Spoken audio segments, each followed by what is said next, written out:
Good evening. On behalf of the League of Women Voters and Fort Lewis College, we welcome you to this evening's virtual Ballot Issues Forum. My name is Jean Arrow, and I am the president of the La Plata League. With me tonight is fellow League member and Fort Lewis College political science professor, Paul DeBell. The League and the Fort Lewis College Political Science Department has worked closely together over the last 3 years to engage all students to exercise their rights and responsibilities as voters. During the forum tonight, you will see videos created by Fort Lewis College students explaining the statewide ballot issues, followed by a presentation on local ballot issue 4A by Erika Brown of the Durango 9R School District. Joining us as co-sponsors are KSUT and Four Corners Radio, which is broadcasting this event live to their listeners on KIUP 930 AM and 97.3 FM. The forum is also being live broadcast on Durango Government Television. A recording will be available on the DGov TV YouTube channel following this forum on demand. Please know that the DGov YouTube recording can be reviewed with English closed captions. To access the closed captions, simply click on the CC at the bottom of the YouTube screen. This year in Colorado, we have a very full ballot. In addition to presidential, senatorial, state legislature, judges, Board of Education, and county commissioner candidate elections, we have 11 statewide ballot issues and a number of local ballot issues. Through our candidate and ballot issue forum, we want to encourage voters to vote the full ballot. The League is committed to provide voters opportunities to learn about candidates and ballot issues so they can vote from a position of confidence and knowledge. Since the League of Women Voters began in 1920, we have focused on voter education. The League of Women Voters is a nonpartisan organization that encourages informed and active participation of citizens in government, works to increase understanding of major public policy issues, and influences public policy through education and advocacy. Participating in and hosting candidate and ballot issue forums is just one of the many activities the League engages in to accomplish our mission. The League does not support or oppose candidates or political parties, but we do support and oppose issues that do or do not agree with our state and national positions. We welcome those of you joining us on Zoom, joining us on Facebook, watching on DGov TV, and listening via the live stream on Four Corners Radio. Encourage your friends and neighbors to tune in later if they missed listening tonight by going to the DGov YouTube channel or the LWV La Plata Facebook page under the video tab. We have disabled the chat button on Zoom and will not be taking questions during the first portion of this forum. Let me briefly review some of the important information about ballot issues in Colorado. First, you will notice that ballot issues include amendments and propositions. Amendments involve changes to the Colorado Constitution. Propositions involve changes to Colorado revised statutes.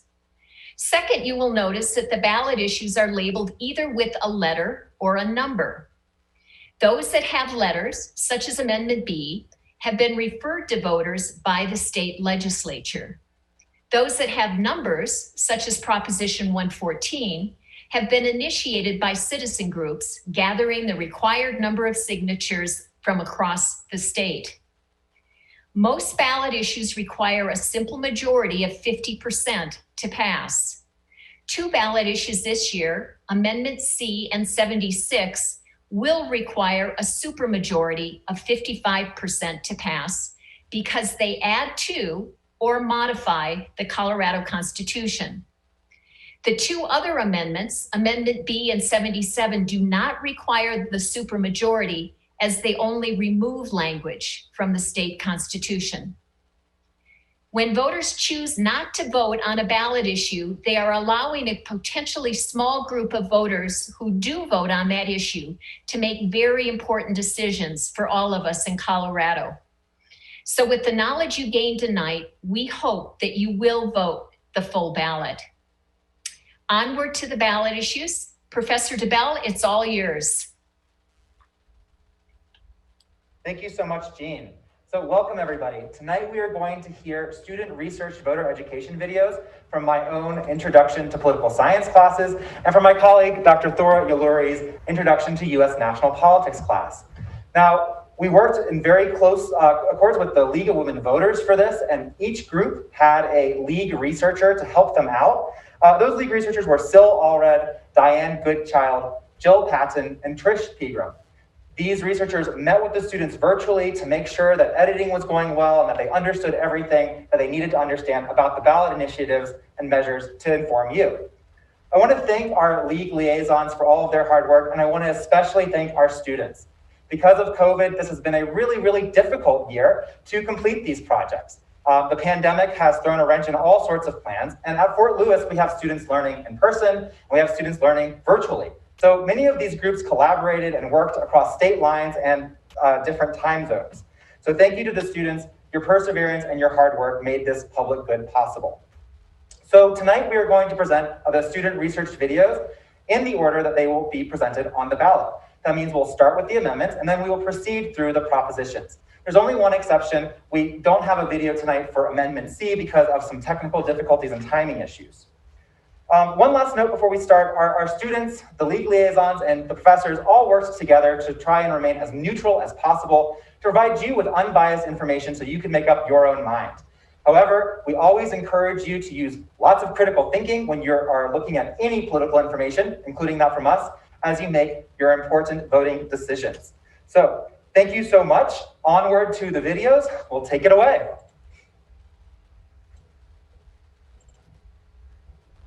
Shall there be an amendment to the Colorado Constitution to repeal the requirement that the Colorado Amendment B, Gallagher Amendment repeal, and property tax assessment rates measure?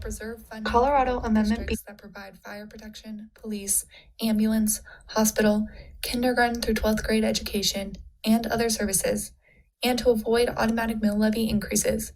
Shall there be an amendment to the Colorado Constitution to repeal the requirement that the General Assembly periodically change the residential assessment rate in order to maintain the statewide proportion of residential property as compared to all other taxable property valued for property tax purposes, and repeal the non-residential property tax assessment rate of 29%.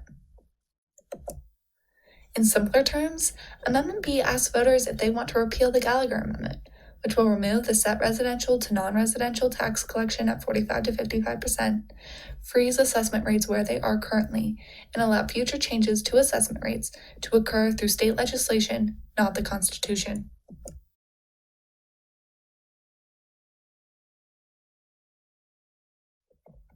To better understand Amendment B, it is important to know how property taxes are regulated in Colorado and the history of the Gallagher Amendment. The Gallagher Amendment, when instituted into the Colorado Constitution in 1982, regulated that the income collected from residential properties make up 45% of all property taxes collected in the state, and non-residential taxes collected make up the other 55%. The assessment rate, which determines the taxes paid on a property, was set at 29% for all non-residential properties. In order to maintain that residential property taxes contribute the other 45% of state revenue, residential assessment rates are reevaluated every 2 years. This means that the residential property assessment rate has fallen from 21% to 7.15% since the institution of the Gallagher Amendment. As pictured in the two figures, residential properties grew faster than non-residential properties from 1982 to 2019 in Colorado. Because of this and the sharp decrease in residential assessment rates, local counties have suffered from a lack of funding. The Gallagher Amendment sought to make sure that residential property owners in Colorado did not pay too much in property taxes, but it has reduced property taxes to the point where there may be larger repercussions for local communities. A yes vote will repeal the Gallagher Amendment, bringing an end to the current set ratio of residential to non-residential property tax collection. It will freeze non-residential rates at 29%, and residential assessment rates at 7.15%, and allow future changes to property tax assessment rates to happen through state law rather than the Colorado Constitution. A no vote will maintain the Gallagher Amendment as part of the state constitution and will allow for residential property assessment rates and taxes in Colorado to continue to decrease.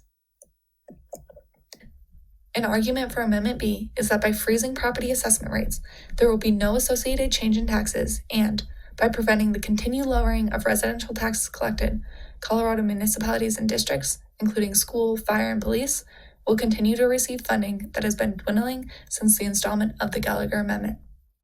A Denver Post article cites that by passing Amendment B, K-12 schooling could save $500 million in the next year alone. The coronavirus also makes passing Amendment B important, as it could save counties from extreme fiscal losses due to the pandemic. That being said, many people do not support Amendment B. In a Colorado Public Radio article, it was argued that freezing assessment rates will likely put a burden on the lower-class renters and homeowners in Colorado who anticipate and rely on lowering assessment rates. Also, because the Gallagher Amendment is in the state constitution, it applies to all of Colorado equally and doesn't account for differences in population and growth by county. Building a Better Colorado mentions that because of this, if Amendment B passes, it would only be a short-term fix that will need to be followed with other bills that regulate assessment rates by county. This is a very challenging issue as, paired with Tabor, property tax legislation almost ensures property taxes will never rise. Although Amendment B aims to support local programs that need funding currently, there may be challenges in the future as populations grow if taxes cannot be raised. In conclusion, a yes vote votes to repeal the Gallagher Amendment, freeze assessment rates throughout the state, and allow future changes to assessment rates to be through state law, not constitution. It will help to ensure that funding for local districts does not continue to decline. A no vote maintains the Gallagher Amendment, with a predicted drop in assessment rates statewide for the next 2-year cycle, which will mean a decrease in residential property tax. Make sure you vote on Amendment B Election Day, November 3rd, or before by mail-in ballots. All Colorado voters can return their ballots to drop boxes for quick and easy statewide voting. For more information and a brief voter overview of Amendment B, voters can search Amendment B Colorado Ballotpedia online. For more opinion pieces regarding Amendment B, voters should visit the Denver Post. And for an in-depth analysis on the issue, voters can always refer to the Colorado Ballot Information Booklet or Blue Book. Thank you. Citizenship Requirement for Voting Initiative, Ballot Initiative 76, by Evan Berkowitz, Ray Cisneros, and Maya Johnson. Shall there be an amendment to the Colorado Constitution requiring that to be qualified to vote at any election, an individual must be a United States citizen? Right now, every citizen of the United States who has attained the age of 18 years has resided in this state for such a time as may be prescribed by law, and has been duly registered as a voter if required by law shall be qualified to vote at all elections, versus only a citizen of the United States. Initiative 76, if passed, would change the beginning wording of the Colorado Constitution to state only a citizen of the United States. A vote yes would change the language to the Colorado Constitution to state only a citizen. This change has the potential to clear up ambiguous language, which allows us to get rid of the chance of misinterpretation while reaffirming that only citizens of the United States who are 18 years old or older are eligible to vote. If Amendment 76 passes, it will mean that 17-year-olds who will be eligible to vote in the general election, if they attain age 18 by that date, will not be allowed to vote in the primary elections as the Constitution now allows. A no vote means that the current language stating every citizen will remain unchanged. Some critics of this initiative state that Colorado already bans non-citizens from voting in the state and federal elections, making this change unnecessary. Thus, a no vote opposes amending the Colorado Constitution, thus keeping the existing language that says every citizen of the U.S. can vote in Colorado and continuing to allow 17-year-olds to vote in primary elections if they will be 18 by the general election. An argument for this ballot, according to Representative Patrick Neville, is that the initiative could prevent others from pushing through their own legislation that could open up voting to non-citizens. One argument against this ballot issue is that the initiative is almost entirely funded by a nonprofit based in Florida, Citizen Voters. This nonprofit based in Florida has spent $1.25 million on signature collectors from the Colorado measure.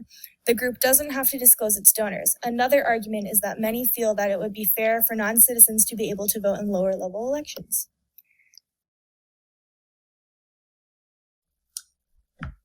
Hi everyone, this is our ballot measure project over Amendment 77 and its goal of getting local voter approval to increase bet size and game types in Blackhawk, Cripple Creek, and Central City areas. Amendment 77, Proposition and History. What will happen if Amendment 77 is passed? If local voters in the 3 gaming cities approve the amendment, then the Colorado Gaming Commission will create new rules for the new games, and bet sizing as soon as May 1st, 2021. Also, gaming tax revenue will go to community colleges and programs. And what is the history of Amendment 77? In 1990, Colorado voters passed a constitutional amendment allowing bets up to $5 on slot machines, blackjack, and poker. Only in the 3 gambling cities, though. The bet limit and operation hours soon expanded with a passing of an amendment in 2008 to allow for more games as well as bets up to $100. In most recent changes, casino and online sports betting was legalized in 2019. Raffles, bingo, and the state lottery are not affected by these past amendments. A yes vote in the local election would mean that the distribution of the gaming tax would go to Colorado Community College. A yes vote would mean an expansion of games as well as ante for those games, meaning citizens could bet more money. The one leading this initiative is Bruce Brown, former mayor of Cripple Creek, along with former Colorado Senate President Bill Caveman.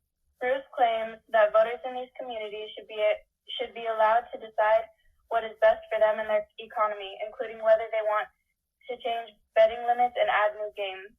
These gaming cities have been hit by COVID and have been restricted by their number one tourist attraction, gaming. They also have to compete with gambling capitals like Las Vegas. Therefore, passing this amendment will grant a boost in the Colorado state economy. After Amendment 50 was passed in 2008, the tax revenue grew from $9 million in 2009 to $20 million in 2019. Passing Amendment 77 would see an even steeper rise in the gaming tax revenue. 5 facts about a no vote.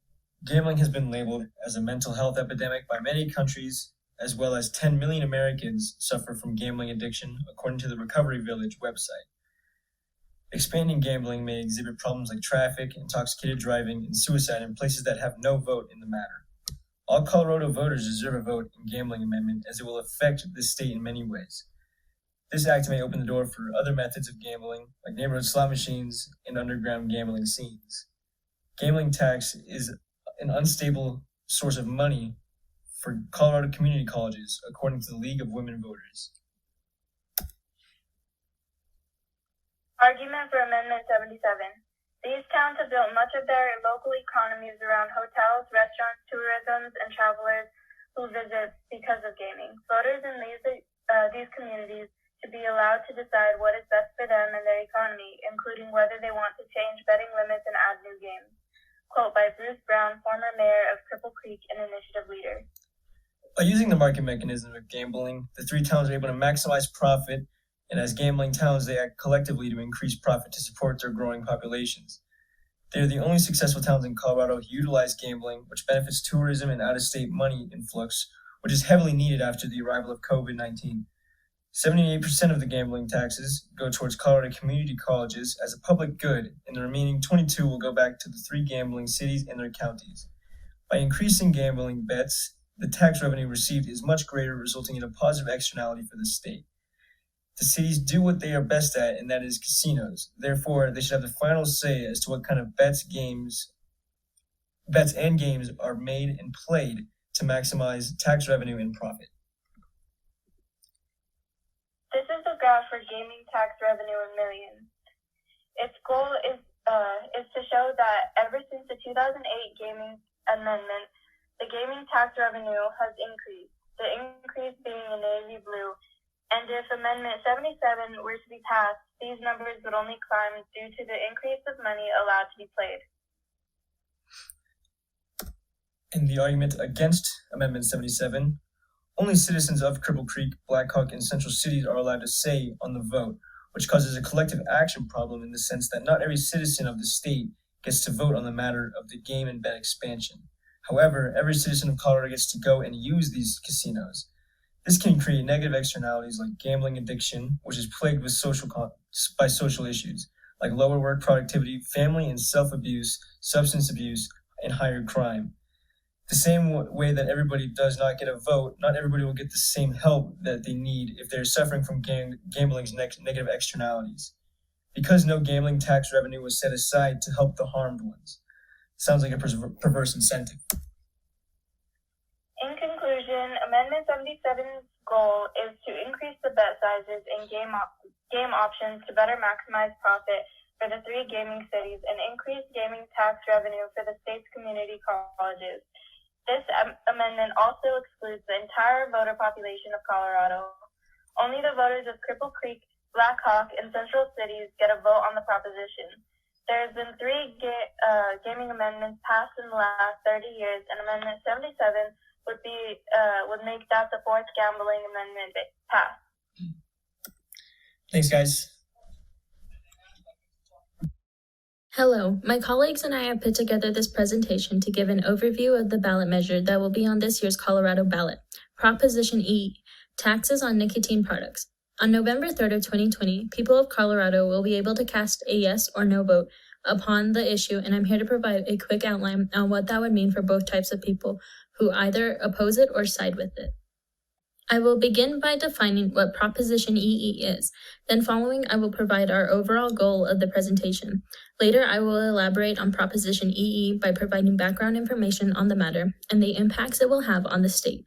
Later, I will explain and expand more on the effects of both a yes vote and a no vote. Finally, I will conclude by restating the issue at hand and inform you on what you can do to make sure your opinion is heard. Proposition EE takes a stance on increasing the taxes on both tobacco and nicotine products. The revenues of increasing the taxes would be dedicated to funding educational and health programs.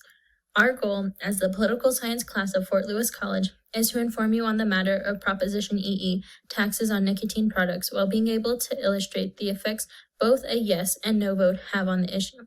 Our goal, again, is to provide you with the best and most accurate information to where you feel confident to go out and vote on the matter. If Proposition EE were to be approved, it would allow the government to raise taxes on nicotine and tobacco products, create a new and higher tax on nicotine products, such as cigars, snuff, and vaping products, and dedicate funds to preschools, education, housing programs, tobacco education, and last but not least, healthcare. However, if it were to be denied, the taxes on nicotine and tobacco products would remain the same as they currently are, as no new tax increase would be applied. In the image to the left, we have provided the current tax rates and what the new tax rate increase would look like over the next 7 years on nicotine and tobacco products. In Figure 1, we provided a graph on the overview of how and where the tax revenue were to go for the next 8 years. So to say, if Proposition EE were to be approved and enacted, the revenue of the tax increase would go towards rural schools, in which you would receive 55% of the tax increase revenue on a per-student basis. Though this would also allow for grants and loans to be issued to the expansion of housing development, as well as providing healthcare programs like Medicaid to be financed by the money that's taxed from the increase in nicotine and tobacco products. Voting yes on the tax ballot measure for Proposition EE would increase the taxes on tobacco and nicotine products, which could be beneficial to the state of Colorado in a few different ways.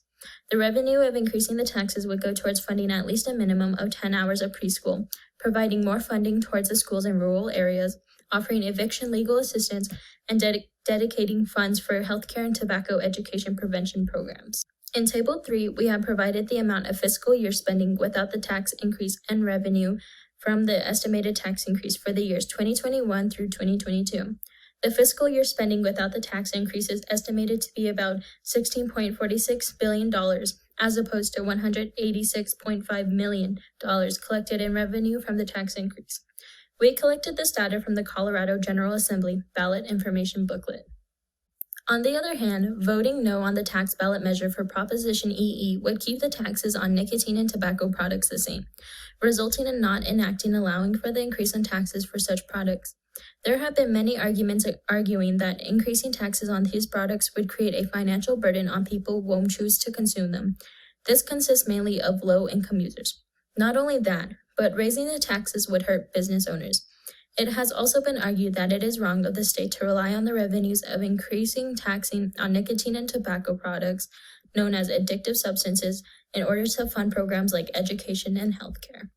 The taxing on nicotine products would start at a minimum of 30% of the manufacturer's retail price for the products and increase to a maximum of 62% in the next 7 years, hurting the main consumers of the product as it would cause a financial burden upon them.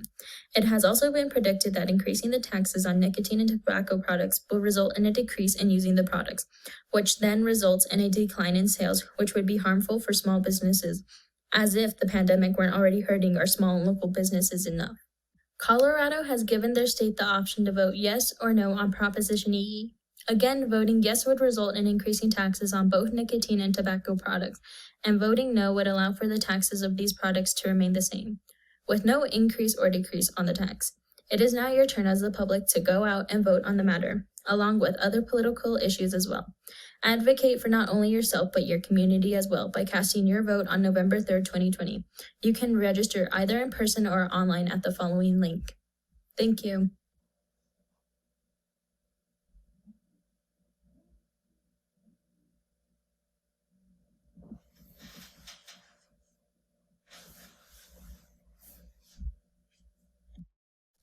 Hello, La Plata County voters. As I'm sure you know, voting season is here, and we all know that those ballots can get pretty confusing from time to time. So we here at Fort Lewis, in conjunction with the League of Women Voters, have made some presentations to help walk you through the different measures appearing on the November 3rd ballot. This presentation will discuss Proposition 113, which considers whether Colorado should adopt an agreement to elect the U.S. president by national popular vote. Now, Proposition 113 really boils down to what's known as the National Popular Vote Interstate Compact, or the NPVIC. The NPVIC is basically this big group of states, and they're all agreeing to award their electoral votes to the winner of the national popular vote. And for the NPVIC to actually go into effect, the total number of elector votes of all the states in the compact must be equal to or greater than 270. Now, if you recall, the total number of votes needed to win the presidency is also 270. So the NPVIC aims to guarantee that the candidate that wins the popular vote also wins the election. As for now, 24 states, representing 196 votes, have agreed to enter the compact, and the decision to enter the compact is pending in 11 states, with 115 votes amongst them. So as you can see, the NPVIC centers around the Electoral College. And the Electoral College was written into the Constitution as sort of a compromise between allowing Congress to elect the president and allowing the people to. Essentially, the Constitution says that state legislatures send electors to vote in a way that represents them. And over time, this has sort of evolved to be a rubber stamp of the popular vote in most states. But that's not necessarily required by the Constitution. The states can award their electoral votes in any way that they see fit. So the NPVIC is sort of a way to change the functioning of the Electoral College while still staying within the confines of the Constitution. Those proponents of the NPVIC are quick to point out that one of the biggest issues with the Electoral College system is that the candidate that wins the popular vote can still end up losing the general election. This has happened 5 times throughout U.S. history, with the most recent being Trump's 2016 victory over Hillary Clinton. This also happened in 2000 when George Bush Jr. beat out Al Gore. Now, the NPVIC aims to make it so that this can't happen in the future, and the president that wins the popular vote always wins the election. So if you remember from earlier, different states get to decide if they want to join the NPVIC. Now, in Colorado, the NPVIC was originally passed by legislature and signed into law by Governor Polis in March of 2019. So that means Colorado is technically already in it. However, this year, people opposed to the NPVIC got enough signatures to put the question on the ballot. They want to repeal the legislation that was passed in 2019. And this is what's meant by a referendum bill. And it's what's going to happen if no votes win on Proposition 113. So Proposition 113 is really asking if Colorado should stay in the NPVIC or not. So now that we have some background on Proposition 113, let's consider what the effects of a yes or a no vote would have. Now, if Proposition 113 passes, Colorado will stay a member of the NPVIC and continue to contribute its 9 electoral votes to the compact, for a total of 196 out of the 270 electoral votes needed for the NPVIC to go into effect. so it will not affect the 2020 presidential election, but it could have substantial effects in elections in the future. Now, if Proposition 113 fails to pass, Colorado will withdraw from the NPVIC, bringing the total number of compact elector votes down from 196 to 187. Colorado will continue to award its electoral votes to the winner of the Colorado popular vote, just like it has in elections in the past. So now let's look at some of the arguments that those on both sides have. Let's start with the proponents of Proposition 113, who argue that the NPVIC will increase popular sovereignty by bringing the vote back to the people. They say that the candidate who wins the presidential election should be the candidate the majority of the population wants to be represented by. They argue that the Electoral College suppresses voters by taking power away from the individual vote and delegating it to an institution that has failed to reflect the will of the people. They say that the NPVIC evens the playing field by bringing our electoral system closer to that one person, one vote democratic ideal. That votes for a minority party in a politically secure state, like a Republican vote in California, are essentially wasted, and that this wouldn't happen in the NPVIC because the voters will be looked at from a collective, national perspective. In that same vein, proponents of the NPVIC also say that it will take power away from the swing states, whose votes essentially matter more than safe states. Now, because of their volatility, these states are prioritized by candidates who dump all their campaign resources and finances into them. The NPVIC would make it so candidates would no longer be able to count on safe states and would have to diversify their campaigns. Those who oppose the NPVIC say that it sidesteps a constitutional precedent. They say that the change to a popular vote election system should come in the form of a constitutional amendment, rather than as a series of legal agreements between the states, and that the NPVIC is just a way around the incredibly difficult task of amending the Constitution. They also say that the NPVIC would incentivize candidates to target high population areas during their campaigns, as to efficiently target the highest number of voters. Now, with campaigns focused on condensed population areas, the needs and concerns of people in rural areas would be outweighed.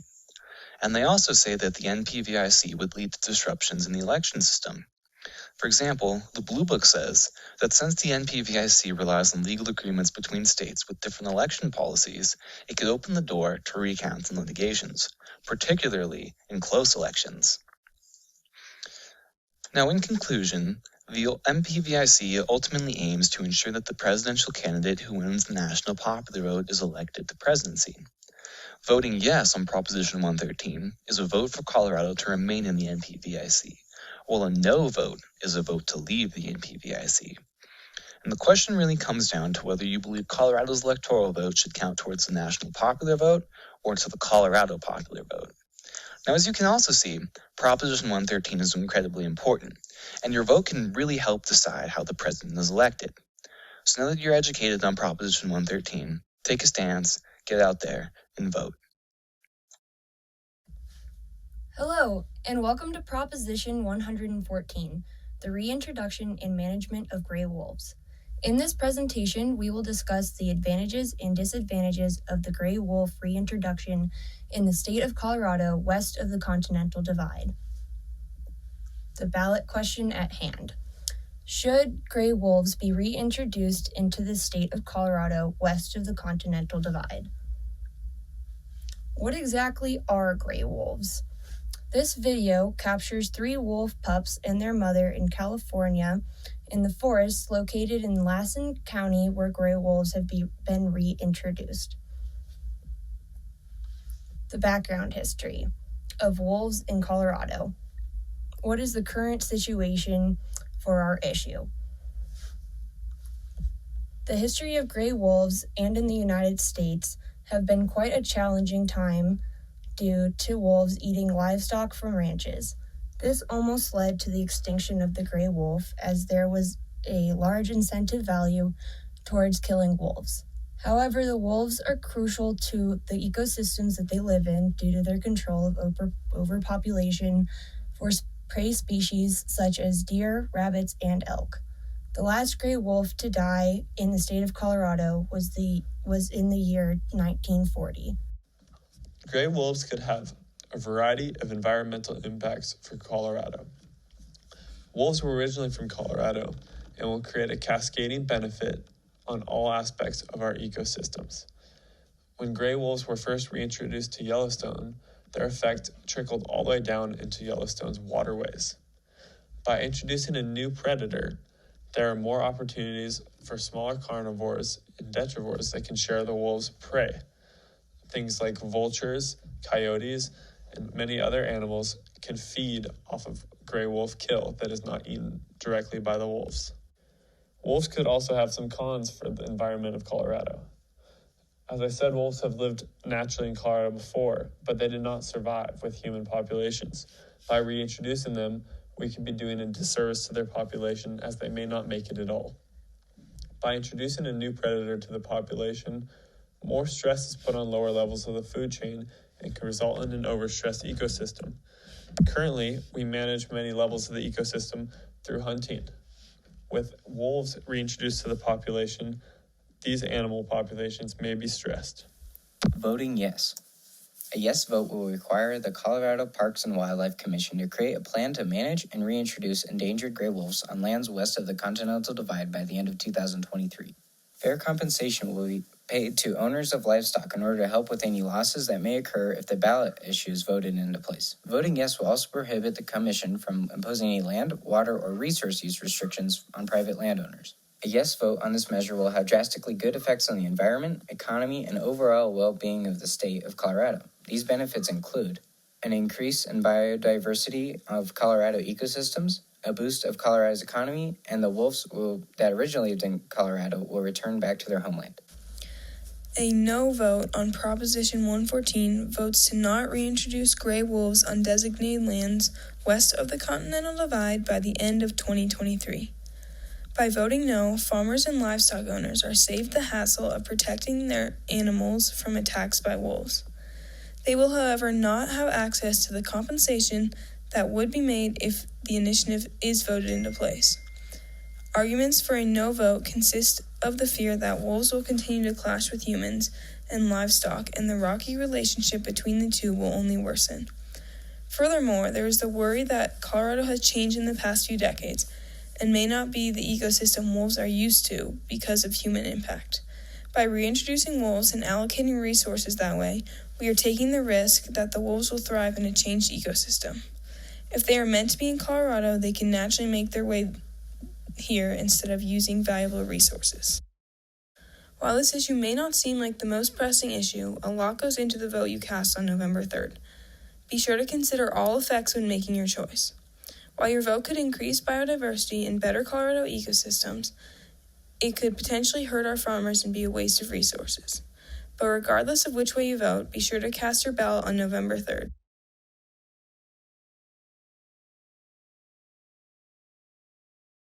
I'm Max Congdon. I'm Sydney Coons. I'm Shashina Shirley. And we are presenting Proposition 115 for the Colorado State Ballot. To first understand what Proposition 115 is, we have to first establish the history of abortion. There are no current limitations on when an abortion can be performed throughout the gestational timeline. Therefore, there are no current legal repercussions for doctors or for women in regards to timing of abortions within the state of Colorado. The history of abortions within the United States can be connected to cases such as the 1973 case of Roe versus Wade, which established that state laws criminalizing abortions prior to fetal viability violated the due process clause of the 14th Amendment. States could regulate and or prohibit abortions once a fetus reaches the point of viability. This specific case did not include first trimester abortions. In the 1992 case of Planned Parenthood versus Casey, the results in this case were similar, but they made it more clear that states could not regulate or ban abortions before fetal viability, as well as it readjusted the framework for trimesters in pregnancy. As stated previously, there are no current laws or regulations of abortions within the state of Colorado in regards to timing. So therefore, currently, a woman can have an abortion at any stage during pregnancy. Now that we know a little bit about the history of abortion within the state of Colorado, we can understand what Proposition 115 is. Proposition 115 is the proposal of a 22-week abortion ban. This initiative proposes that once a fetus reaches the 22-week gestational age mark, the option of abortion would no longer be allowable. The gestational age of a fetus is assessed and officially determined by medical professionals. A Class 1 misdemeanor would result if a doctor violated this law, and thus they would be fined anywhere from $500 to $5,000. This mandate only allows for one exception, and that exception is if a pregnancy is putting the life of the mother at risk, then an abortion would be legally allowable. A yes vote would mean that you are supporting prohibiting abortions in Colorado after a fetus reaches 22 weeks. At 22 weeks, many people argue that the baby is big enough and has developed enough that it would be considered murdering someone. At 22 weeks, the baby's brain will be developing rapidly, which in result will gain senses. It will gain the sense to touch things. The baby will also start reacting to things external from the body. According to KFF News, if you were to get an ultrasound at this point and there was a loud noise, you might see the baby tuck its arms and legs tighter as a reaction to the noise. Abortions after 21 weeks can be dangerous for the mother as well. Abortions after 21 weeks are also rarely fair. Only 1% of abortions are done after 21 weeks. The no vote is not supporting the 22-week abortion ban. If a fetus reaches 22 weeks into their pregnancy, abortion timing would remain unregulated. Arguments against Proposition 115 include, but not limited to, it is against constitutional rights such as those granted in Roe v. Wade.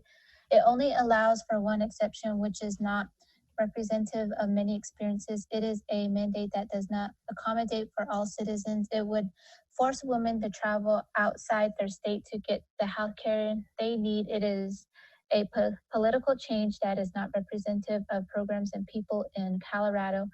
It is a violation of women's comfort and rights within their home of Colorado.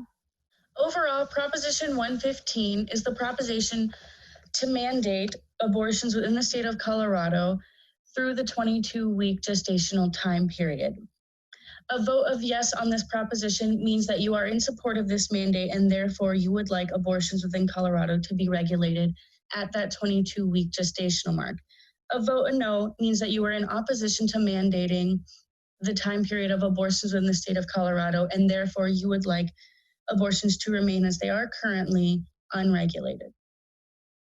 Now that you know a little bit more about Proposition 115 and understand the importance it has in this year's ballot, please vote on November 3rd.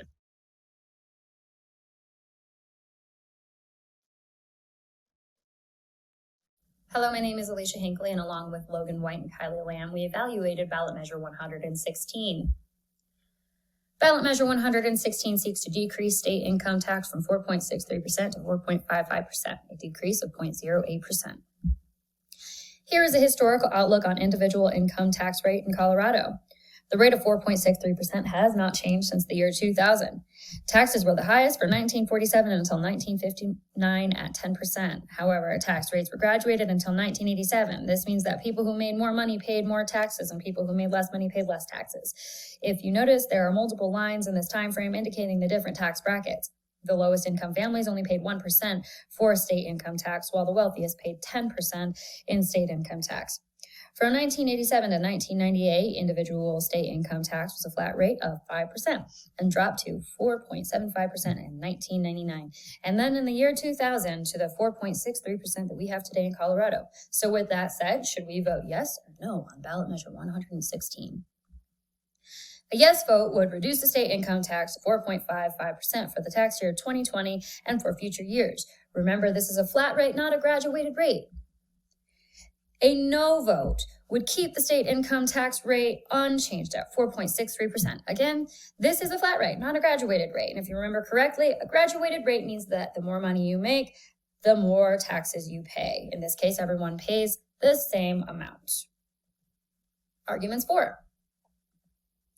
Due to the current circumstances in our nation, many families need relief. A yes vote may provide such relief to small business owners and individuals all over Colorado struggling to keep afloat.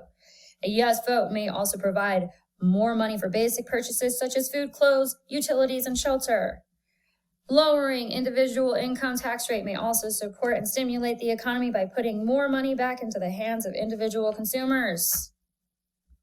Furthermore, if small business owners are given tax breaks, they may be able to provide raises for employees. This may cause a trickle effect and further stimulate the economy. Arguments against. Reducing the state revenue may impact budget cuts already made on education, transportation, healthcare programs, and other state services as a result of COVID-19. This may further lead to more layoffs and reduced state services, impacting people who rely on these services. Those that may be impacted most are low-income families who rely on services for education, healthcare, and transportation to and from work. Unfortunately, this tax cut may only help the wealthiest of taxpayers and may only have a very minimal impact on the poorest taxpayers. According to the Colorado Ballot Information Booklet, if voted yes, about 75% of Colorado taxpayers will collectively only save an extra $50 a year, as opposed to the 2% of Colorado taxpayers who will collectively save $500,000 a year. This table shows income tax under the current law and what it would be under Proposition 116. To the left, you will see taxable income. This represents what an individual would make in a year. The next column shows what would be owed in taxes at the current rate of 4.63%. The third column is what would be under Proposition 116 at a tax rate of 4.55%. And the final column shows how much money would be saved if we decreased income tax. As you can see, this is a very small savings for those who make very little, but could potentially be a great impact for those who make more money. Conclusion.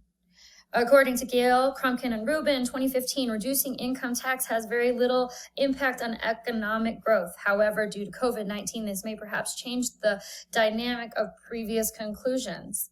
History shows us that other states have attempted this transition and failed to meet their optimism. However, it is important to look at Colorado as its own state, and just because it didn't work for other states doesn't mean it can't work for another, especially in such hard and difficult times.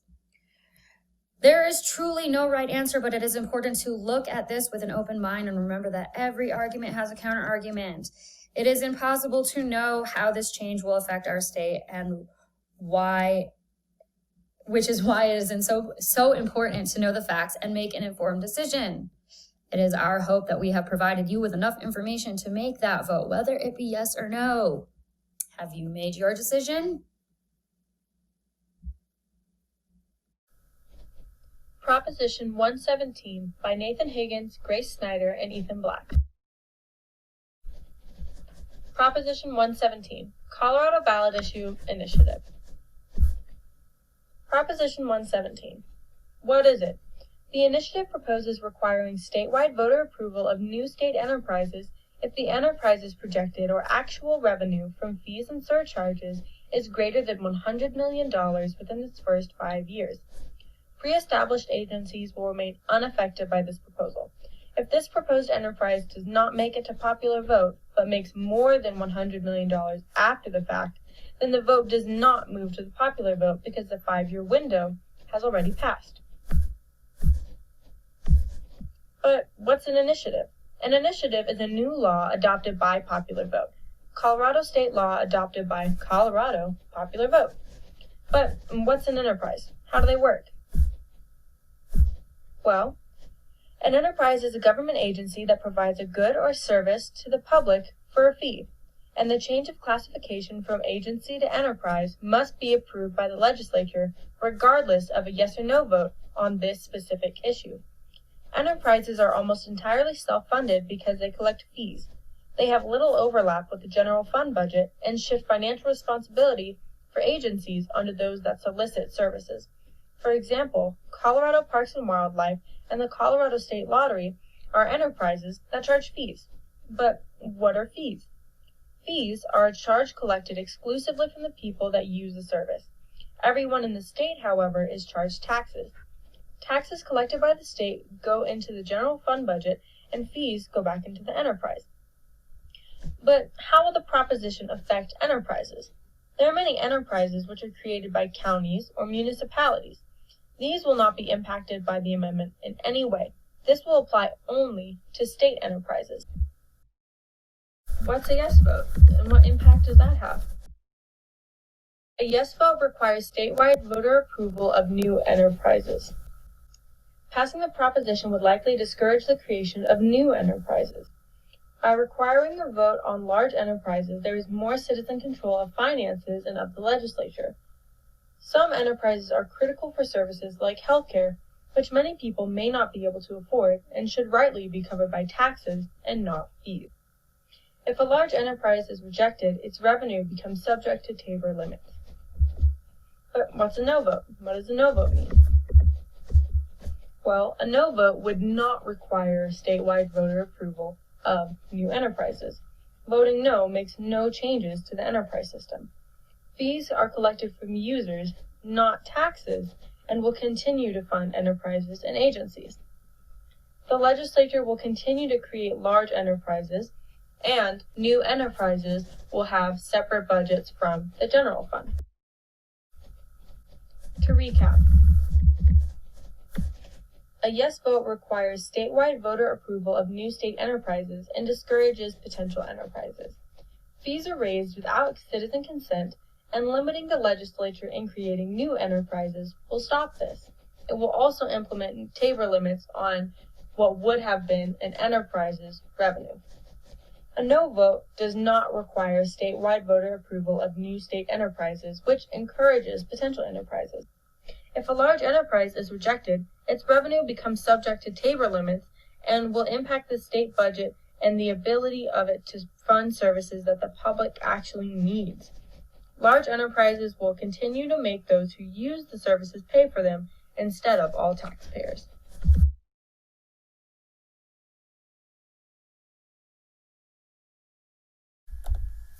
Proposition 118, Paid Family and Medical Leave, by Kendall Anderson, Carter Rogers, Dylan Barrage, and Savannah DuPont.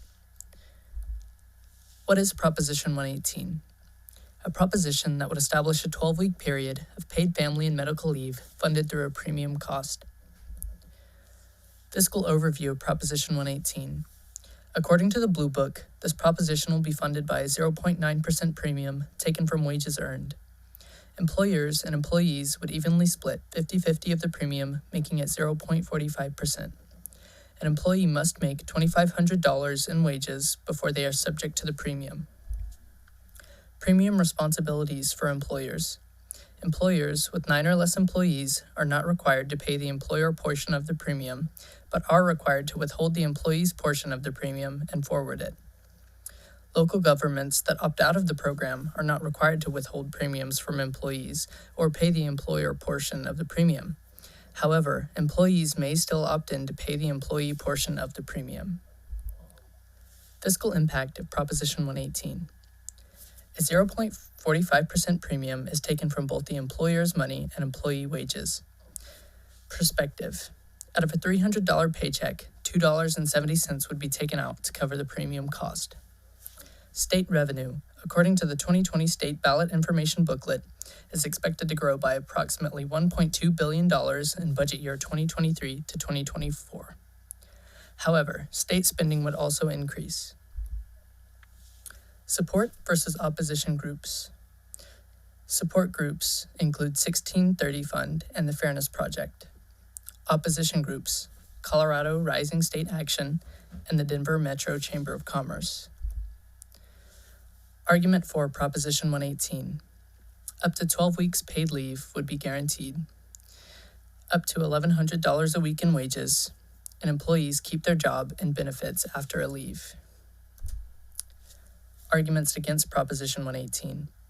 Employees are paying into a program they may never get to utilize due to the economic uncertainty right now. An unnecessary burden would be placed on employers that have to navigate the program's complex requirements. A yes vote on Proposition 118 would look like the following. Higher state revenue according to the fiscal impact statement released with this legislation. A new payroll premium of 0.45% to help fund the legislation, and an established paid family and medical leave program in the state of Colorado. A no vote on Proposition 118 would look like the following.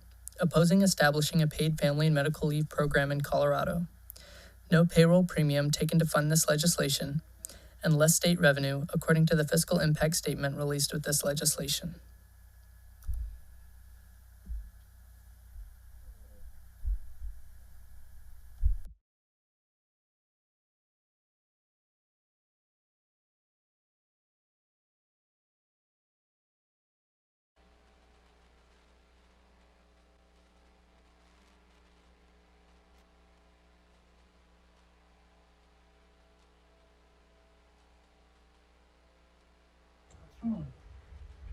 Thank you so much for joining us tonight. That concludes the video portion for our statewide ballot initiatives.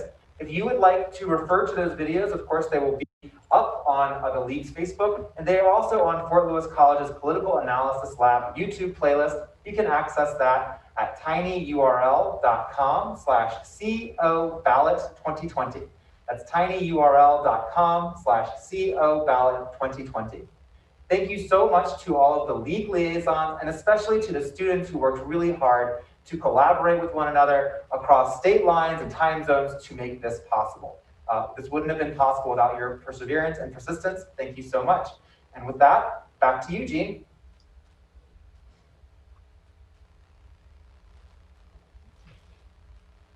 Great, thank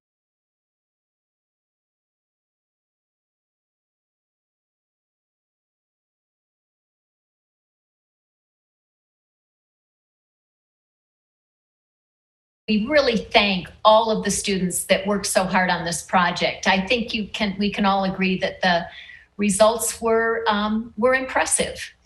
So let's move on to our local ballot issue. And I'd like to welcome Erika Brown, who is a member of the Durango 9R school board, excuse me. Erika will present local ballot issue 4A and then take questions after her presentation. I just want to give a few guidelines for asking questions. First, you can submit your questions via the Q&A function on Zoom. Please note again that the chat function has been disabled for this forum. Also, that we will not be taking questions via the Facebook Live feed. League member Karen McManus will be reviewing the questions as they are submitted and then asking them of Erika tonight. If we don't get to all questions due to time constraints, we will pass them on to Erika after the forum. So let's turn it over to Erika and Karen now. Thank you, Jean. I appreciate the opportunity. Let me share my screen here.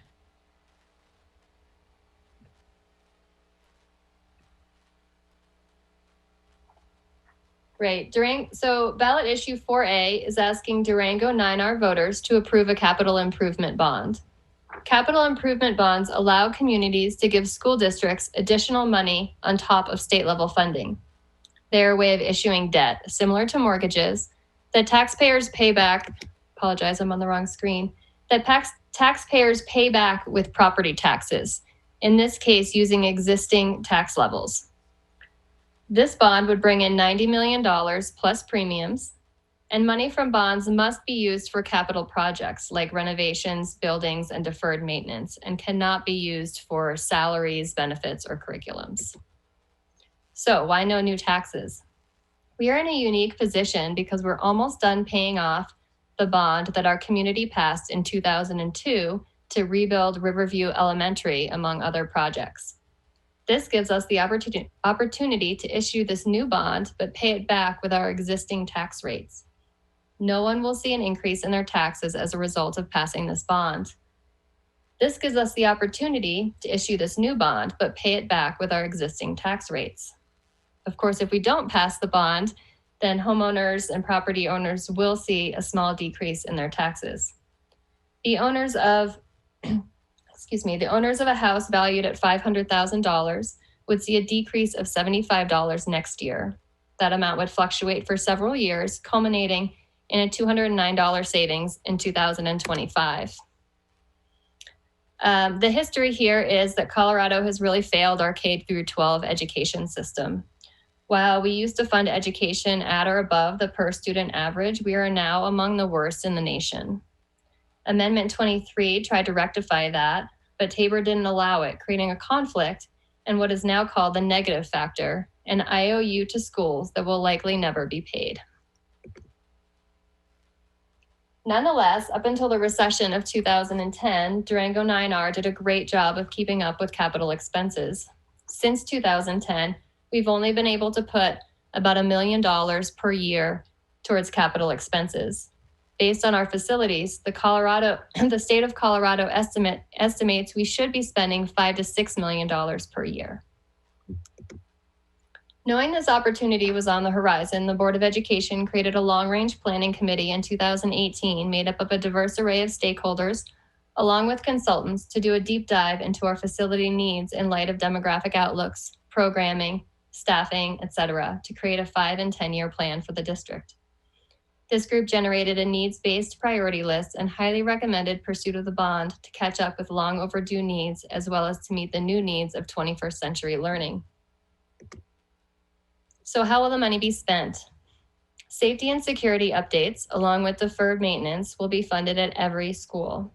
This includes secure entryway vestibules, Columbine-style locks, updating fire panels, security and PA systems, as well as deferred maintenance.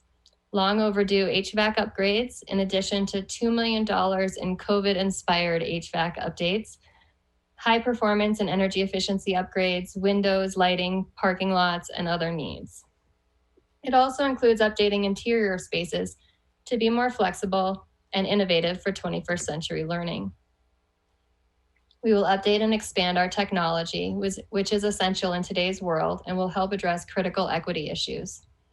This includes one-to-one student devices, device management software, getting fiber optic to our radio-served schools, server upgrades, replacing classroom network hubs, and preparing for 10 gigabit internet transport.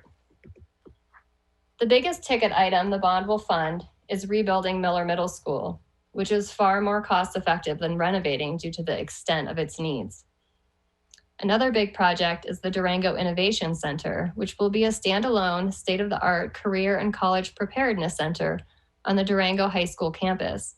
It will offer space for college classes, career and technical training in computer science, culinary arts, and construction trades, and be designed to meet community needs and be available to serve the public after school hours. The bond will be used to purchase 7 new school buses to update our aging fleet.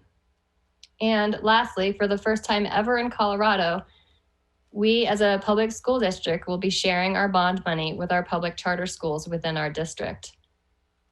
That money will be split evenly between the Juniper School, Mountain Middle School, and Animas High School.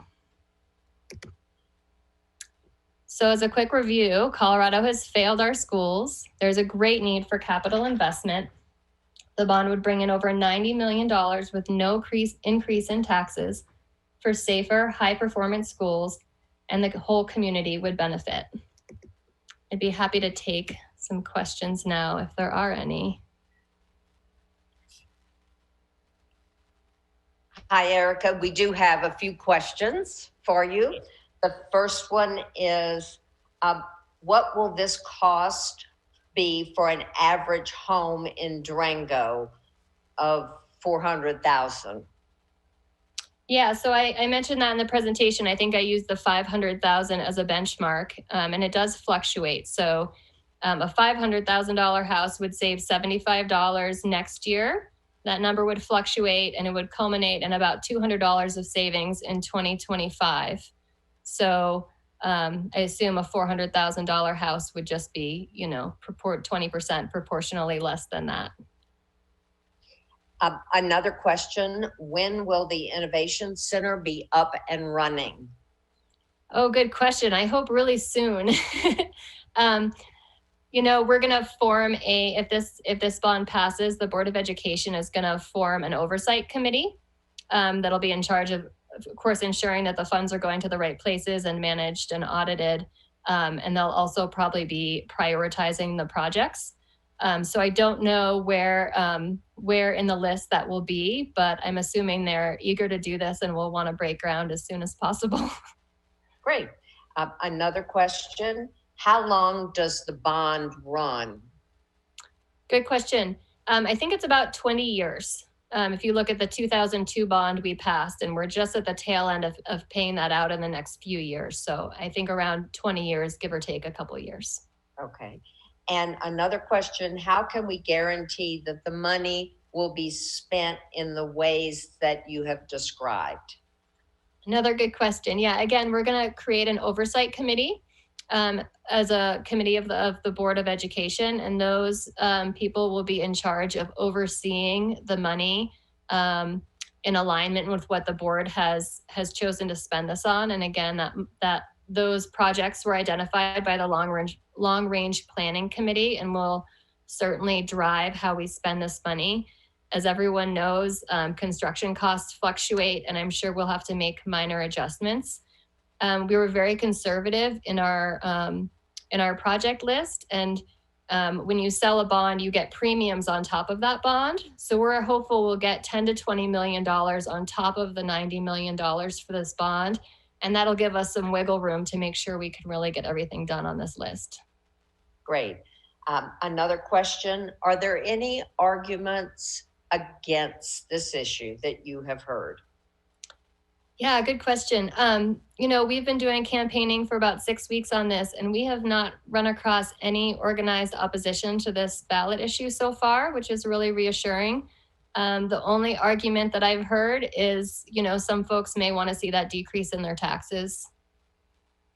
And what will happen if it doesn't pass? Gosh, I don't want to think about that. If it doesn't pass, we're going to be really struggling with even higher deferred maintenance costs, because as all of us know who own homes, the problems don't go away, and they often get more expensive if you can't keep up with those upgrades. So we will continue to do the best that we can with the funding that we have from the state. But we'll really have to prioritize, as we have been, really just updating the most imminent health and safety concerns for our students, and probably wouldn't be able to do some of these more exciting projects. And will teachers see any benefits from this in terms of salary increases? So not directly, because we have to spend this money on capital projects, but we do have an MOU with the teachers right now because of the significant budget cuts that we were forced to make from COVID. We were not able to honor some of the salary increases some of our teachers had earned in the spring. So we do have an agreement that if this bond passes, there is a chunk of money, and I can't remember what the number is off the top of my head, but there is a chunk of money that will go towards honoring those teachers' salary increases. It will definitely free up money in the budget for us. Okay. And what is the current 9R budget? Oh gosh, I don't have the exact number in front of me. I want to say it's around $55 million, but that's not a guaranteed number. I can look it up for folks if they want it. And we can also, if you give us the information, we can post it on the league's Facebook or our website page. Are there additional plans for the 9R administrative buildings? Yeah, the reason the 9R administrative building was not included in this project list is because we're selling it. It has vast maintenance needs, and so we are hoping to sell that building along with the Big Picture High School building that's also on that campus, and really using that money to fund some of these capital projects as well. I think that is our final question. And we want to thank you, Erika, for giving us such a great presentation to help us understand the school bond issue 4A. A big thanks also to Professors Paul DeBell and Thora Giallouri, the Fort Lewis College students, the League mentors, Sil Alred, Diane Goodchild, Jill Patton, and Trish Pegram. A special thanks to Four Corners Radio and the City of Durango and DGov TV for live broadcasting this forum and recording it for replay and on-demand viewing. Please be sure to visit website vote411.org for information about the candidates in all the races across the state, available in both English and Spanish. Vote411.org is also a one-stop shop for voter registration and general voter information. To verify your registration, visit the website govotecolorado.com. And most importantly, thank you for listening tonight and taking your voting responsibilities seriously. It is you who make our democracy work. Election Day is November 3rd. Please remember to vote. Thank you all for joining us, and good night.